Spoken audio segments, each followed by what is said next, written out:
Yo, what's up, Instagram Live? I don't come on here too often. I'm trying to figure out which one of these platforms is best for me to use. So I'm testing out Instagram Live today. Good morning, y'all. Happy Wednesday. I hope everybody is enjoying their morning. Got off to a good start. Listen, it's a beautiful day outside. For those of you who are in Northwest Indiana and y'all see the gloomy skies and the rain, listen, today is still beautiful. All right. Today is an opportunity for you to change your life. And any time that you got a moment to wake up in the morning, you got an opportunity to change your life. So what you gonna do? What up, Harrison? What up, y'all? Go ahead, share this, invite some people in. I'm testing out this Instagram Live, man. I got a lot to say today. For those of you who don't follow me on Facebook or subscribe to my YouTube channel, for the last 4 days, I've been doing this 30-day live challenge, going live every day for 30 days to reestablish myself, right? To solidify my messaging, to introduce to the world this new brand that I kicked off called the Born Again Bachelor. You know, I help divorced Christian men navigate life after divorce to achieve optimal peace without losing themselves in the process. Yeah, this is day 4. I'm excited. Yeah, man, I just want to help people from my experience, the things that I've learned over the last 4 years, being someone who has gone through divorce, a messy divorce, an ugly divorce, and how I was able to manage to come out on top. And when I say come out on top, that don't mean that like everything is good now. That don't mean that I got all this money in the bank. Coming out on top means that I'm at peace. You know, coming out on top meaning that I'm sane. I see life vividly now. Beautiful colors, right? I'm living the life that I want to live in, and I'm striving to get to the place that I want to get to. So that's what I mean by that. And I want other people to experience that, right? Because at the end of the day, when you go through divorce, the ultimate goal is peace. The ultimate goal ain't to get revenge on your ex. The ultimate goal ain't to prove to your ex that you better without them. The ultimate goal ain't to convince everybody that your ex was the bad person. The ultimate goal ain't to defend yourself and to prove to everybody that you wasn't the person that was wrong. The ultimate goal after divorce is peace. It ain't marriage. It ain't starting another family. It's peace. Because if you don't have peace, everything else don't matter. So that's what I'm here for today. I'm here to help people achieve that peace. Now, my target audience is men. All right, I'm focused on the men. I ain't never been a woman before. So I don't know. I haven't lived that experience. So I don't have much I can offer to women. But I have a lot that I can offer to men. Now, some of these principles may be applicable to your life. So if they are, go ahead. Apply those things. But my target audience is men. So I just had to say all of that to bring y'all up to date. Listen, I'm proud of myself. I really am. I am proud of myself because the last 4 days, like I said, I've been doing this 30-day live thing. I'm showing myself that I'm capable of being committed to something. I mean, I know I can do it. But, you know, it comes times where sometimes discipline lacks in certain areas of your life. One of those areas for me was being healthy. Over the last 4 days, because of this challenge, not only have I gave you guys valuable content, but I also have given myself the opportunity to see that, oh, yo, listen, Tommy, you can be disciplined. You ain't got to make no excuses. I wake up every morning at 5:30. I hit the gym. I come here, go on my walk, my 2-mile walk at 7:30. And then I'm on here with y'all. I'm proud of myself. All right. But let me get straight into today's topic. Today's topic is going from guilt to grace, right?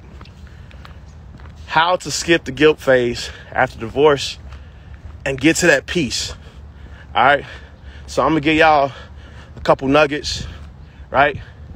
3 points. I like, you know what I'm saying, when I go to church now, you know, pastors, you know, when they giving a sermon, they be having 3 to 5 points for you to remember that you can take with you. I'm going to keep it simple. I'm going to give y'all 3 points on how to get out of that guilt phase post-divorce, right? Now, this, again, my focus is divorced Christian men. But these principles may be applicable to your situation. If they are, use them. All right? So, number 1, okay? The first thing that you got to do to get from guilt to grace, to eliminate the shame in your life, you got to first acknowledge what happened. Not just acknowledge what happened, but acknowledge your role in what happened. You see, ego tells us it's all them. They did it. They caused it. If they didn't do that, we wouldn't be in this situation. It's their fault. That's what ego tells us. Humility tells us, hey, there was something that I could have did better. There were some things I could have said better. There were situations that I could have handled better.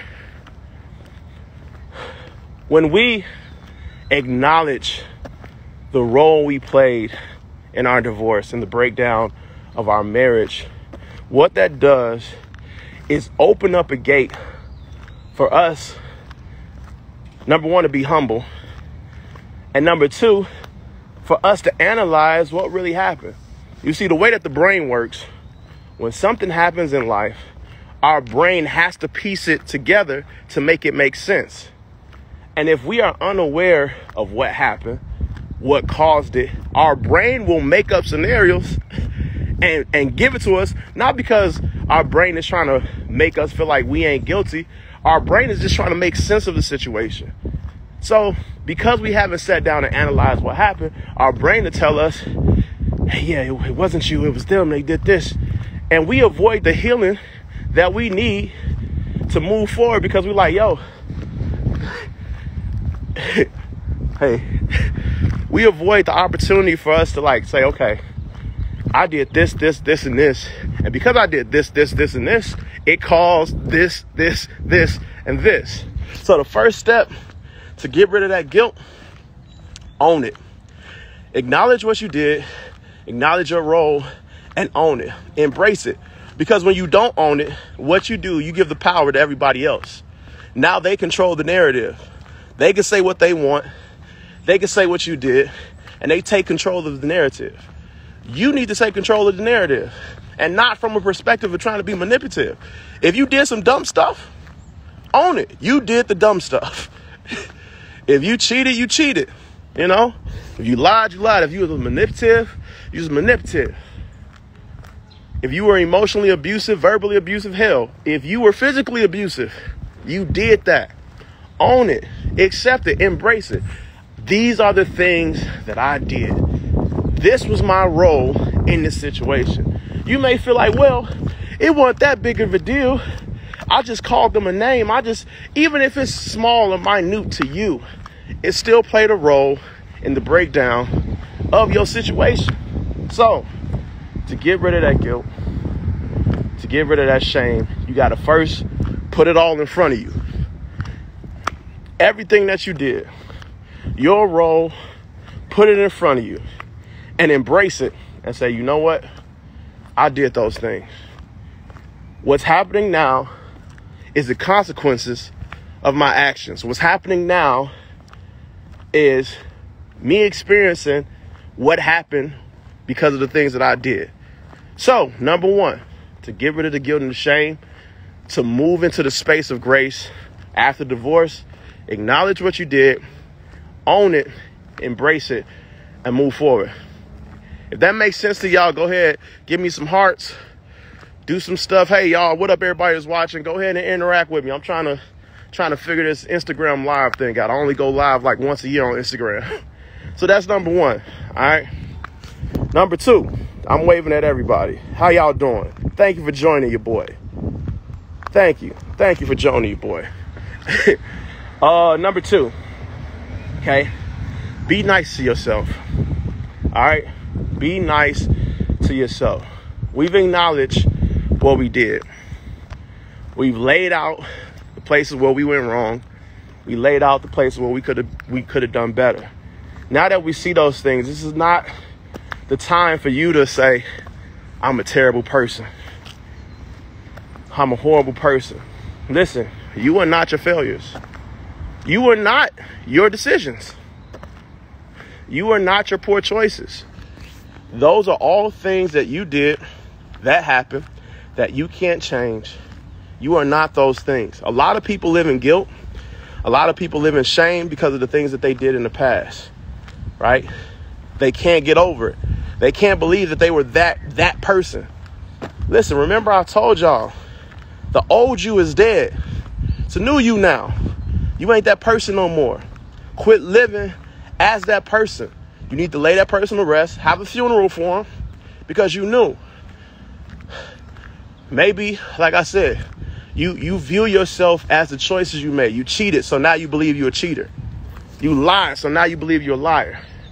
You manipulated the situation to work in your favor or to take advantage of a situation. Now you think you're a manipulator or a narcissist. They like that word. They like that word. You are not those things. All right. You want to get rid of the guilt.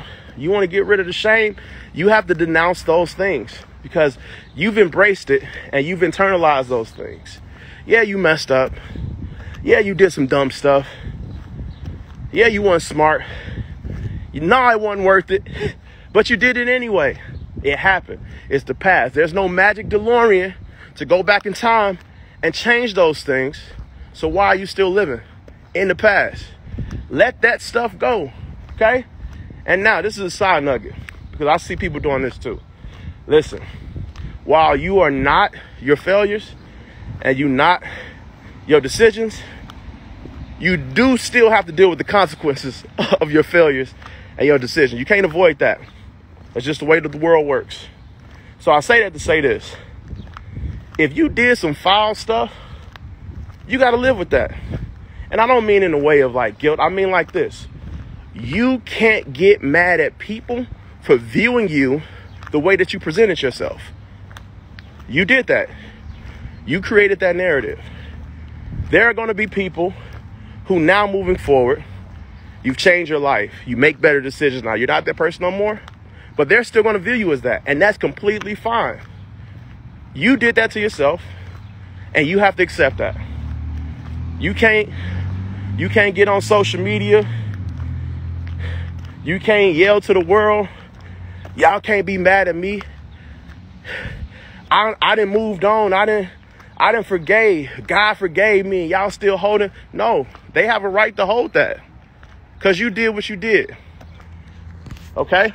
So you can't control how people view you when you do something that caused them to view you that way. If you was out here wilding, you was out here wilding. And now there's going to be people that don't respect you because you was out here wilding. It's not your job or your goal to prove to those people that you're a changed man or try to convince them not to believe or to view you in that light. But in the same breath, you can't control or be mad because they view you that way. This is all a part of embracing it and owning what you did, taking responsibility. You see, a lot of men in this world, again, I tell y'all, I'm only talking to men. Women, if this apply to you, it apply to you. But a lot of men don't know how to take responsibility for their actions. We want to blame everybody else for why things happen, right? We want to blame the man. The system is against us. Well, if you didn't do anything to put yourself in the system, you wouldn't be in there, right? She keeping me from my kids. Well, my man, several things. Number one, you knew she was crazy in the first place, so why you try to have kids with her? Number two, you killed her trust. She don't trust you. She don't trust you. You did that. That's your fault. And you may look just like, oh, man. No, it is your fault, man. You created this life that you're living right now. Every decision that you make as a man, you have to own it. You have to take responsibility for it. You can't try to escape the consequences of your actions. You can't blame nobody else. If you go down a rabbit trail and trace everything back to what is the root of this problem, 99% of the time is because of a decision that you made. What was I going with that? Oh, yeah. Be nice to yourself. I know I just beat y'all up. But y'all got to be nice to yourself. Okay? Own it, accept it. Yeah, you messed up. You did that dumb stuff. But you're not that. Moving forward, it's your responsibility to change. And not to change to convince other people that you change. It's your responsibility to change for your own sake. The only person you have to prove to that you're a different person, that you're not the same, that you're a better person, is yourself. You ain't got to prove that to nobody else. You ain't got to convince nobody else that the old you is dead. The only person that you got to convince that to is yourself. And once you believe that, you give yourself freedom. You detach from the narrative of other people, right? When you give yourself or believe that, hey, I'm changed. I'm different. I don't care what nobody else think about me. I know what the truth is. I know who I am, and I'm going to live in that. The moment that you do that, the moment that you can experience this freedom that I got. Listen, man, I used to go around trying to convince people. Like my ex was like, when I got a divorce, my ex went to dang near all my friends, all of our mutual friends, all our married friends, and told them I was this terrible person. I was all this other stuff. Some of it was true, but most of it was lies. And a lot of them believed it.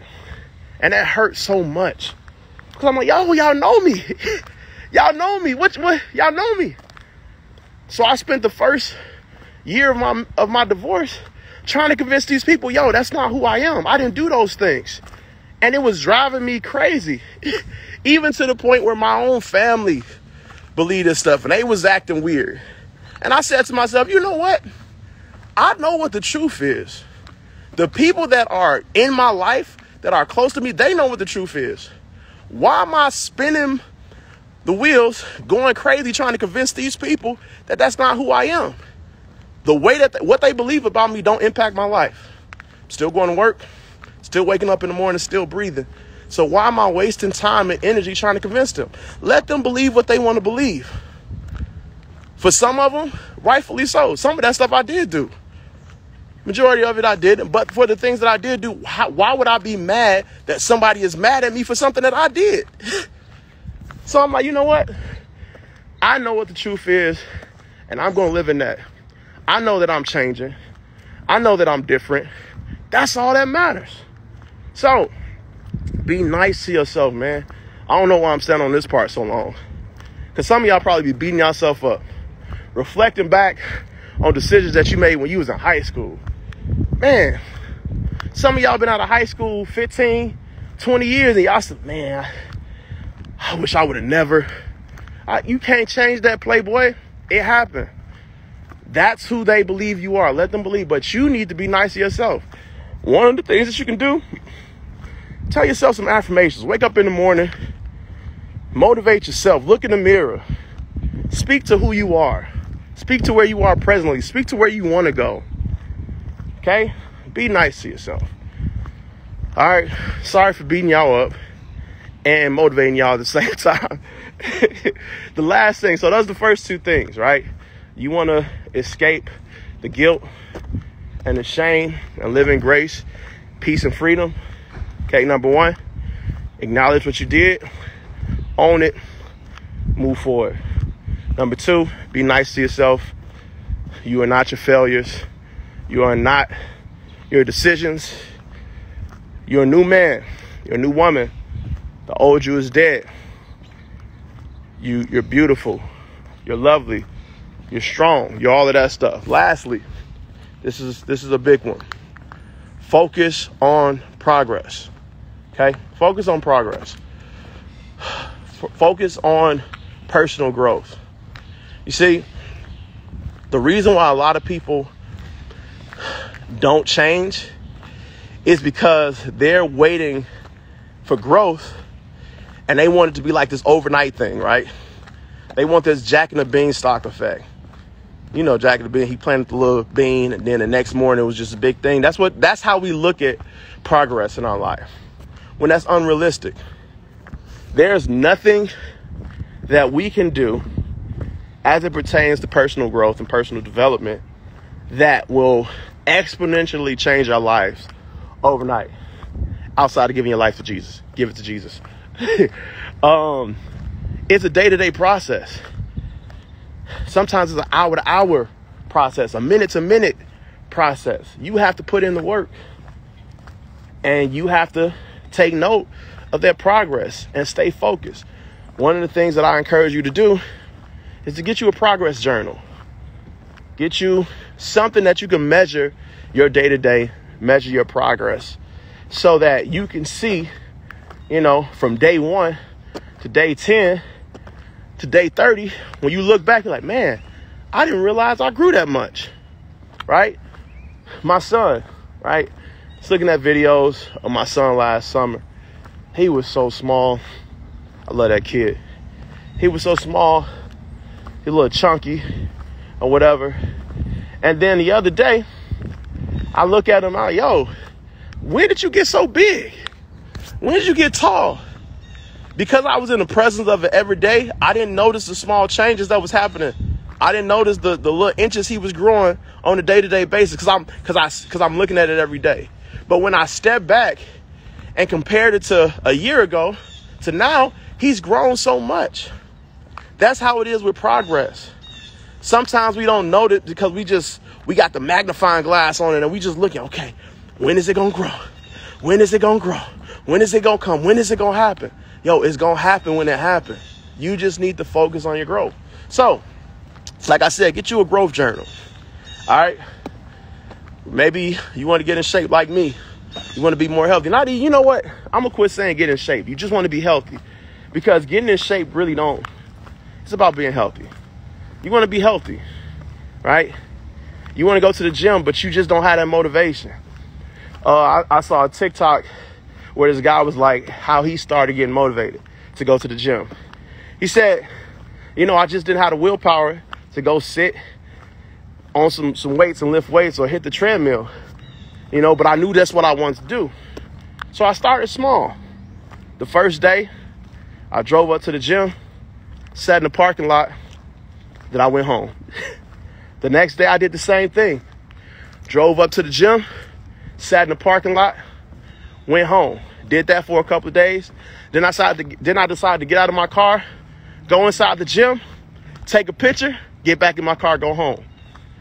Go inside the gym, take a picture, get back in my car, go home. Did that for a couple of days. Then one day, I go to the gym, I take my picture, I say, you know what? I'm gonna get on this treadmill. So I get on the treadmill, take my picture, get in the car, go home. I kept doing that, and eventually I found myself being in the gym for a whole hour doing a whole workout. It's baby steps. We want to do everything immediately. We want to rush to do everything, and what we end up doing is burning ourselves out. Or we get unmotivated because we don't see the results instantaneously. Take baby steps and measure your day-to-day progress. Measure what you're doing on a day-to-day. Maybe you want to kick some bad habits, right? Bad habits. Maybe you're a smoker, right? You want to quit smoking.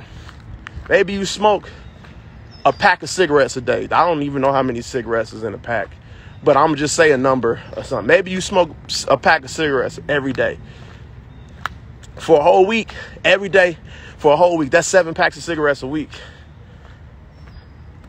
The next week, you look back and say, hey, normally I smoke 7 packs of cigarettes a week.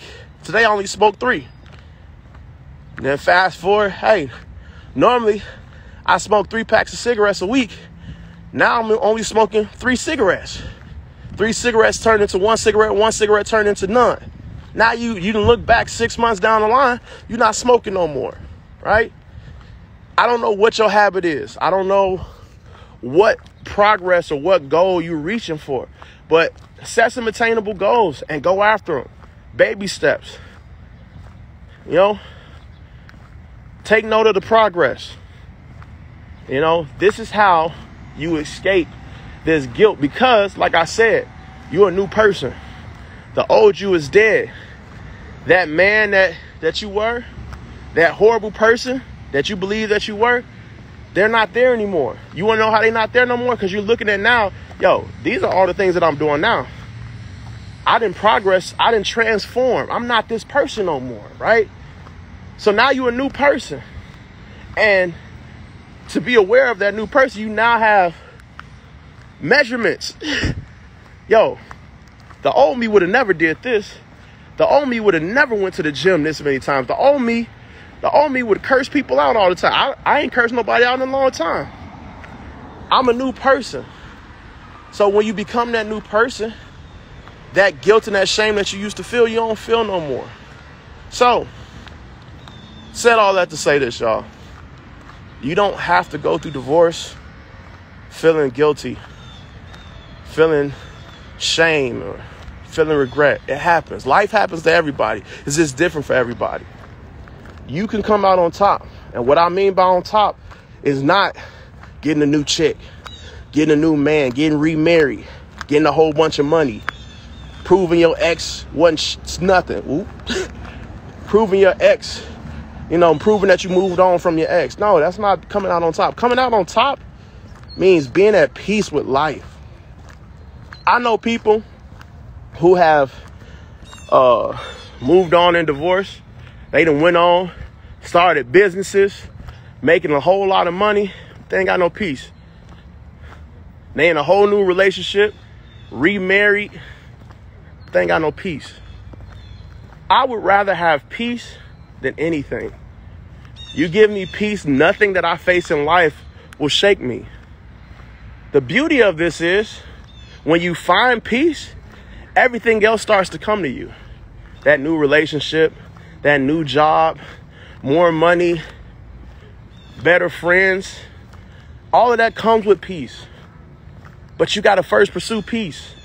So, to eliminate the guilt, the shame and regret, you must first, what we say, acknowledge what happened, acknowledge your role, take ownership of your actions, and move forward.